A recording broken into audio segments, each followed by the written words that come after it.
来报新玩具，今天我们继续来玩立将变形出品的新红旗和新解放。之前我们有玩过啊，是老版的那种，这回新版的也来了。盒子外包装是照着玩具画出来的二次元效果。我们先来看这两款车型，哇，这个就非常带感了呀！这个解放车啊是很经典的一款了，也是我们小时候经常在路边见到的那种。这个嘛。一般来说见不到，只有在大阅兵的时候才能看到。看上面还有4个话筒，哇，礼宾车！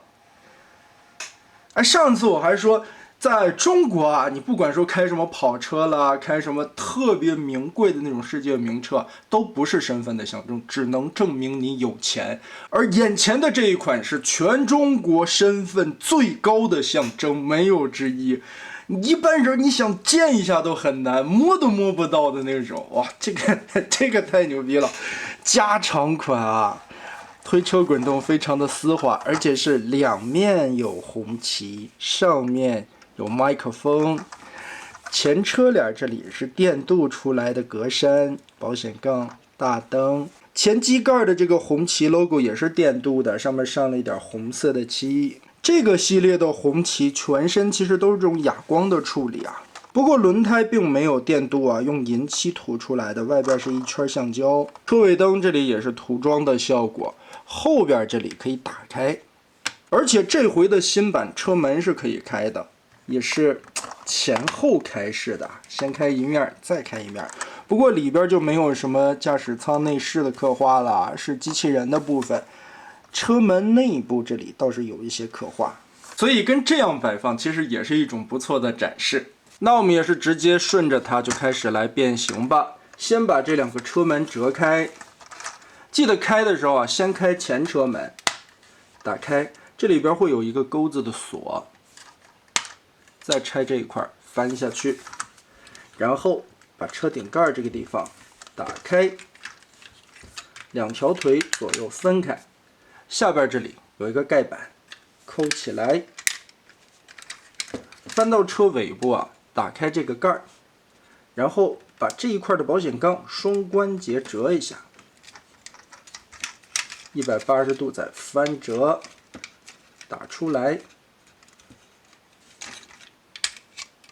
这一块叠一下，脚从里边抠一下，旋转出来，盖上。拿一条腿就这样变好了。前边车头的部分，左右打开这里边的插扣，顺着这个地方双关节掰下来，打开，然后整个的顶盖拉起来，这一块是一个合金的零件，打开，这块折开，把顶盖翻折过去，背到后面来，然后顺着腰间把这一块的插扣打开。肩膀的位置有一个拉伸滑槽，我们把它揪出来。最后腰部旋转180度。那么好，红旗的这一辆阅兵车我们就变形完成了。这个人形其实是要比上个好看，上一个是武警，这个的原型应该是3军仪仗队在阅兵仪式上面的那种旗牌兵吧，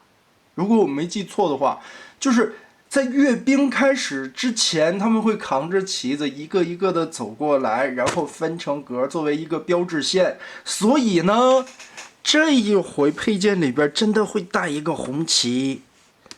金属杆儿，所以扛上红旗才是完全版。可以看到他身上的这种制服的刻画，还有这些金穗儿啊，以及武装腰带啦、敬礼的手型、大盖帽，这些东西都是做的非常有味道的。众所周知，在这个地球上，中国的军队阅兵是排第2，没人敢排第1。仪仗队的这身军装做的确实非常有型，很板正，而且你看他的头身比例，大长腿，一看就是那种标准的1.8米大高个儿，唰唰唰唰往那儿齐刷刷的一站，所以特别带感，而且车型也做的很不错，很不错。这个确实是要比上次玩到的那个武警红旗，比那个要强太多了。可见啊，立将变形的这些国产的儿童玩具系列，其实也都是有在进步的。除此之外，配件还有一把步枪，你也可以跟这样抱着，但是我觉得扛着红旗的样子会更帅一些。然后来看这辆非常经典的解放卡车，不同于之前我们玩过的那个老款解放啊，那一款车型其实代表的是新中国刚刚建立的时候，可能对于现在的年轻的朋友们啊，可能有一些遥远了。而这一款经常会在新闻里边见到，无论是抗洪抢险、汶川地震，还有森林大火的时候啊，解放军冲在第一线的时候，都会有这种样的车头，而且做的非常像啊，无非就是有的时候后边坐人的话会有一个遮雨的棚子，拉货的话后边确实，哎，我们小时候在街上见的也都是这种栅栏式的后边的大马槽，这个后边的空间还是挺大的，你可以把它的武器这把大锤子装在后边，推车滚动也是很丝滑的。而且来看车头这个地方做的非常的像啊，侧面这里这两个倒车镜啊是要你自己安插上去的，它在袋子里装着，也是为了防止损坏。这块还有银色的涂装，底盘也还完全能接受啊。这一块是胸口的位置，但是整体的变下来之后啊，它这里边还有一个备胎的轮子，把两个手抱住这个备胎轮子夹起来，作为隐藏手臂的一部分啊，也把这个备胎做了一些刻画。哎，后边这个镂空的大马槽护栏，这就很有味儿了。这个地方也可以打开，因为也是变形的需要嘛。卸货啦、吓人的时候，这地方都是从这里哒哒哒哒跳下来。真的很漂亮，很有感觉，依旧是橡胶的轮胎，很有质感。后轮这个地方是那种亮亮的感觉，前轮是哑光的处理。那我们也是来开始变形这辆解放，后边的这个盖子已经打开了，然后顺着这些关节啊，我们就可以对折了。把这儿拆开两个扣子和车头连接的部位，然后把腰部拧个180度，这里边还是齿轮的关节，两个手环抱的这个后轮打开，在这一块挡泥的下方有一个大的插槽，我们把这两个插槽抠开，卸松根部的双段关节拉起来，哎，这个时候就可以叠背包了。把这儿打开，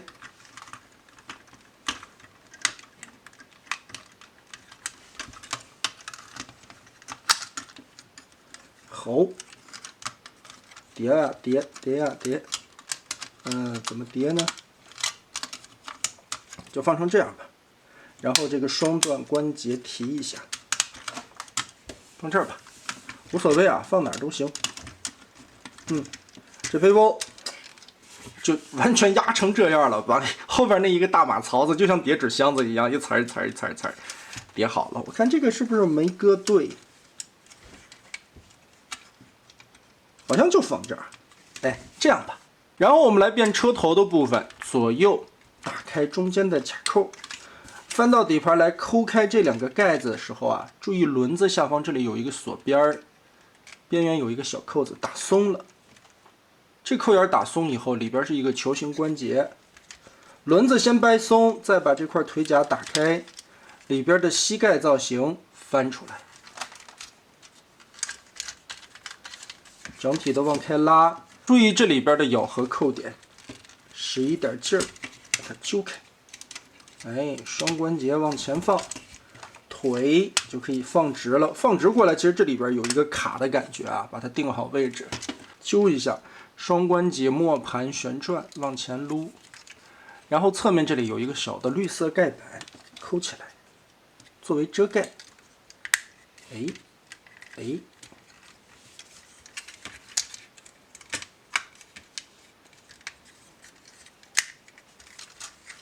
好，腿扣回来，这个时候再把轮子旋转过来插上。上半身的变形很简单了，双关节撸开，旋转过来，记得肩部这里的前轮位置，这个地方也是可以旋转的，按自己的喜好摆方向吧，立起来，这样显得精神一些。另外的一侧，它也算是一个不对称式的变形，翻开这里有一个扣子，这儿的油箱。齿轮关节折开，然后打开合金胸甲，脑袋顺着里边旋转出来，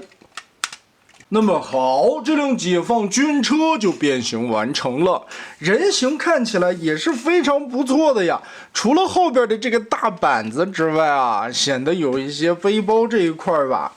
就叠的太多了，方方块块的，如果能摘掉就好了。但仔细看，其实这个人形的处理还是非常不错的啊。不同于之前那种方方正正的机器人边缘，这一回你看，无论是手臂、腿部这里做的都是那种很圆润的效果。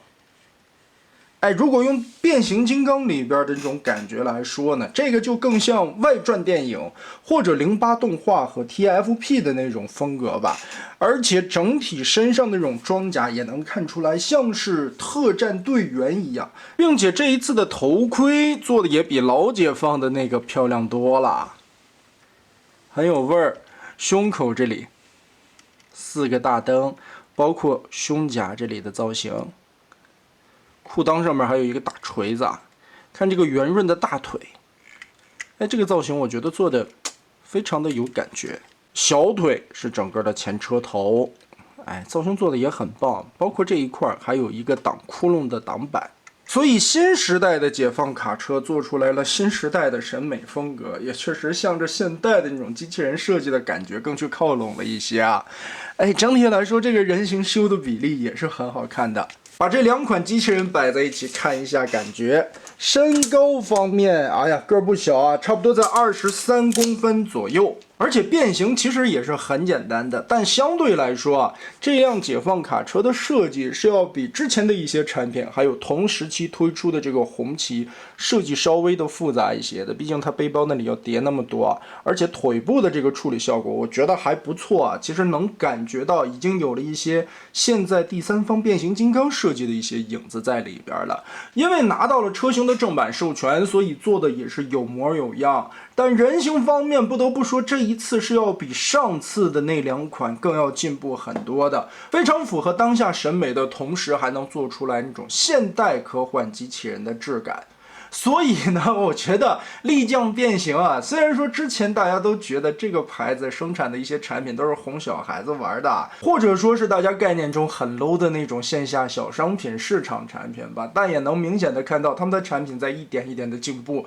这一次的大解放和红旗阅兵车这2个啊，让我的印象对他们家有了一个很大的改观。起码人形的美术风格方面啊，比起前作有了大幅度的提升，变形设计也更加的有新意了一些啊。国创 IP 啊，有走高端路线的，也有走下沉市场的，能把这些我们引以为傲的民族品牌的车型做成那种可变形的玩具，加入了更多的中国式的元素，做出来的这种产品，其实还是有一番独特的魅力的啊。毕竟市场这个东西，你真的说不好啊，咱也不是搞经济学的，也研究不明白这玩意儿。但是我明白一个道理。如果产品的受众面够广，品牌认知度够高，而且你本土人民对于这种民族产品有自信力的话，其实我觉得对市场繁荣是一个很好的现象。现在一些国创的产品啊，高端的市场也有大几百块的、上千块的那种，而且下沉市场的话，我觉得